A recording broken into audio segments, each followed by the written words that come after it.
Yes, in every and all traditional cultures, indigenous cultures around the world, there is evidence of the cultures being focused on the life giver, and the life giver was the woman. The blood is part of the cycle of life. Without menstruating, we wouldn't be able to give birth. So the culture itself was dependent on women bleeding, because that was the next generation. That was the way of bringing life into the world. And in all indigenous cultures, there is evidence of the women withdrawing from the hustle and bustle of daily life to what is known in Native American traditions, the moon lodge. Some cultures call them moon huts. There is the red tent, which is more fictional. The book by Anita Diamant, she kind of lived into the image of what it could be like. But the evidence is that women withdrew from the daily mundane tasks state, that they are in a prophetic state. And you cannot prophesize if you're taking care of babies, or if you are cooking, or if you're doing daily tasks.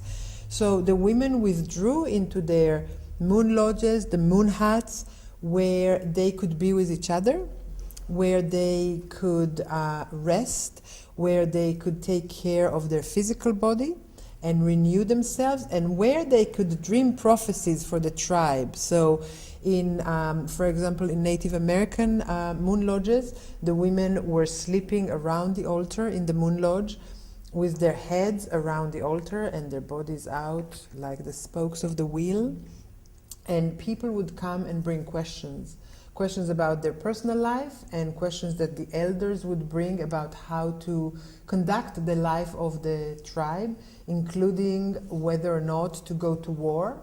And the women would dream the prophecies and the answers, and the tribe and the elders were committed to follow the oracle of the bleeding women. So it was completely clear and understood that in order for them to fulfill the oracle, they cannot be engaged in daily life. And girls, from the time of their first blood, will start sitting in the tents with their mothers.